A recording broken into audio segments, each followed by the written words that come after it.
Hello les amis, je vous retrouve pour une nouvelle vidéo sur le football français et la Coupe de France 2023-2024 et je vais vous présenter le match Quevilly-Rouen Métropole contre Dijon. C'est un match qui a lieu ce samedi 9 décembre 2023 à 15 h pour le compte de 8e tour de cette Coupe de France. Alors Quevilly-Rouen Métropole, c'est une équipe de Ligue 2 qui reçoit Dijon, une équipe de National. Donc dans cette vidéo, je vais revenir sur les statistiques, le classement et les statistiques de ces deux équipes dans leurs championnats respectifs. On verra ensuite le classement des meilleurs buteurs pour ces deux équipes, puis on enchaînera par les 10 derniers résultats toutes compétitions confondues et les stats, ce qui nous permettra d'avoir une idée, une tendance à ce match. Alors, Quevilly-Rouen Métropole est donc en Ligue 2, ils sont 18e de Ligue 2 avec 15 points en 17 matchs, 3 victoires, 6 nuls, 8 défaites. 23 buts marqués, 27 encaissés, moins 4 de différence de but, donc ils sont pour l'instant relégables. De son côté, Dijon est un rang en dessous, ils sont en national et ils sont 6e avec 22 points en 14 matchs, 6 victoires, 4 nuls, 4 défaites, 19 buts marqués, 16 encaissés, plus 3 de différence de but.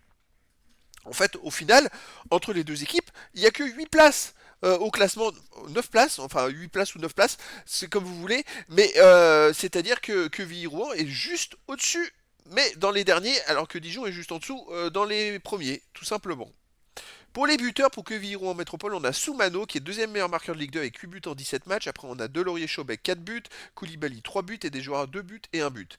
Pour Dijon, on a Daouche qui a 4 buts, Souissi avec 3 buts, Marié Chaïd, Benfredj à 2 buts et puis des joueurs à 1 but derrière. Les 10 derniers résultats, toutes compétitions confondues, alors pour Quevilly-Rouen en métropole, c'est 4 victoires, 4 nuls, 2 défaites, 21 buts pour, 15 contre, plus 6 de différence de but. Alors c'est vrai qu'ils étaient super mal démarrés en championnat, mais ils arrivent quand même dernièrement à faire plus de matchs nuls, à perdre moins de matchs. Ils ont perdu qu'à Auxerre 3-2, c'était quand même serré à Auxerre, hein. C'est plutôt un bon résultat. Malgré, dans la défaite, je parle, et sinon ils ont perdu contre Annecy chez eux 2-1. Mais dans les autres matchs, alors chez eux, ils ont gagné contre Bordeaux 3-2, 0-0 contre Valenciennes, 3-1 contre Rodez, ils ont perdu contre Annecy 2-1, 2-2 contre Pau, donc c'est une équipe qui quand même commence à marquer des buts et commence à trouver sa place. Dijon de son côté, sur les 10 derniers matchs, c'est 5 victoires, 2 nuls, 3 défaites, 17 buts marqués, 11 encaissés, plus 6 de différence de but, mais surtout ils sont invaincus depuis 7 matchs. Donc c'est quand même très intéressant.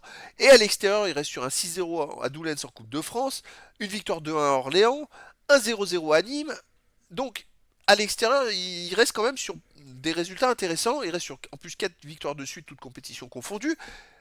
Ça peut être un duel plutôt serré. En tout cas, ça va être un match passionnant. C'est la Coupe de France, la magie de la Coupe de France. Donc les amis, je vous donne rendez-vous ce samedi 9 décembre 2023 à 15 h pour le match du 8e tour de la Coupe de France 2023-2024.